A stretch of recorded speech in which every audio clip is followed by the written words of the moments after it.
असं आहे की आता मी जी घोषणा करेन त्यामुळे तुम्ही डबल टाळ्या वाजवाल। जूनपासून महाराष्ट्रातल्या एकाही मुलीला मेडिकल, इंजिनिअरिंग, लॉ, MBA सहित कुठल्याही कोर्सला 1 रुपयाही फी भरावी लागणार नाही।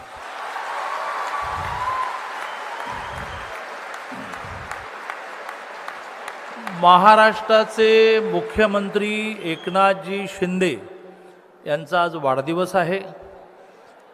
एकनाथजी शिंदेना सुरुवातीला वाढदिवसाच्या निमित्ताने मी खूप शुभेच्छा देतो आणि एकनाथजी हे अतिशय संवेदनशील नेता कसे आहेत त्याचं उदाहरण देतो।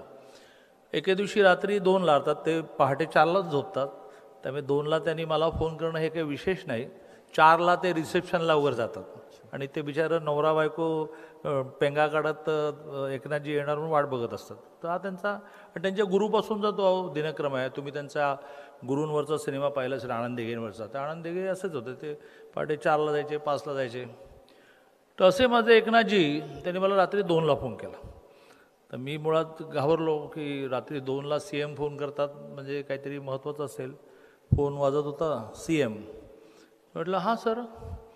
ते म्हणाले की दादा आत्ताच परभणीला एका मुलीने आत्महत्या केली आहे आणि चिठ्ठी सापडली की ज्या चिठ्ठीत ती असं लिहिते आहे की सरकार माझी 8 लाखापेक्षा कमी उत्पन्न असणाऱ्यांची निम्मी फी भरते, मेडिकल इंजिनिअरिंग सहित, अगदी डीम युनिव्हर्सिटी सहित, याबद्दल आभार, पण उरलेली निम्मी फी भरायला माझ्या आईवडिलांकडे पैसे नाहीत। 4 वेळेला मला त्यासाठी कॉलेजने विद्यापीठाने बाहेर काढलं, त्यामुळे मी आत्महत्या करत आहे।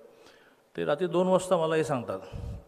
तर म्हटलं सर ही खूप वाईट घटना आहे। त्यामुळे वाईट घटना काय, उद्या सकाळी 7 वाजता आपल्याला घोषणा करायची आहे की महाराष्ट्रातल्या एकाही मुलीला 8 लाखापेक्षा कमी उत्पन्न असेल तर फी भरावी लागणार नाही। म्हटलं सर हे तुम्ही महाराष्ट्राचे मुख्यमंत्री आहात, तुमच्या तोंडून बाहेर पडणारा प्रत्येक शब्द हा कायदा असतो, तुम्ही पहिलं बोलायचं असतं मग कायदा होतो।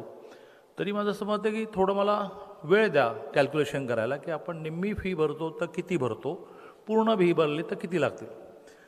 तुम्ही यू बिलीव्ह दिवसभरात 4 वेळा फोन आला, कॅल्क्युलेशन झालं की नाही, कॅल्क्युलेशन झालं की नाही, कॅल्क्युलेशन झालं की नाही। आणि मग मी त्यांना कॅल्क्युलेशन सांगितलं आणि त्यांनी ऑन स्पॉट निर्णय दिला की दादा, मी त्यांना 2 भाग सांगितले। मराठा आंदोलन खूप जोरात चालले, म्हटलं मराठा समाजातल्या मुलींची निम्मी फी भरतो ती पूर्ण भरली तर 300 कोटी लागतील आणि सगळ्या मुलींची भरली, जात धर्म पंथ भाषा काही नाही, सगळ्यांची भरायची तर अजून 700 कोटी लागतील। आता 1000 कोटी ही तशी छोटी अमाऊंट नाही, पण ते म्हटलं डन, फाईल मूव करा। आणि निर्णय झाला की ह्या जूनपासून या महाराष्ट्रातल्या कुठल्याही माझ्या बहिणीला मेडिकल, इंजिनिअरिंग, पॉलिटेक्निक जेवढे 642 कोर्सेस आहेत, नव्याने 200 कोर्सेस आपण वाढवतो आहोत की ज्याला निम्मी फी पण नव्हती, म्हणजे त्यात BCS वगैरे ते पण आपण वाढवतो। आता अशा 800 कोर्समध्ये मुलींना 1 रुपयाही फी भरावी लागणार नाही। आज महाराष्ट्रामध्ये SC आणि ST यांना पूर्ण फी माफ आहे। केंद्र 60% आणि राज्य 40% देतं। त्या धर्तीवर OBC आणि 8 लाखापेक्षा कमी उत्पन्न असणाऱ्या आर्थिक मागासांसाठी 642 कोर्सेसला माननीय देवेंद्रजी मुख्यमंत्री असताना निम्मी फी सुरू झाली।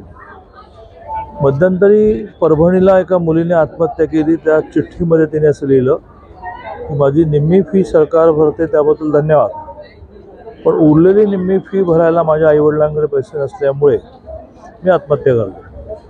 त्यावर अतिशय संवेदनशील मुख्यमंत्री एकनाथजी शिंदे यांनी हा निर्णय केला की 8 लाखापेक्षा कमी उत्पन्न असणाऱ्या SC STला तर ऑलरेडी 100% फी माफ आहे। OBC आणि आर्थिक मागासातल्या मुलींची 100% फी माफ करायची, त्याला 1000 कोटी खर्च येणार आहे। पण त्यामुळे महाराष्ट्रामधल्या कुठल्याही जातीच्या, कुठल्याही पंथाच्या, कुठल्याही धर्माच्या, कुठल्याही भाषेच्या मुलीला मेडिकल इंजिनिअरिंगच नाही तर डीम युनिव्हर्सिटी सहित सर्व फी सरकार भरणार आणि त्यामुळे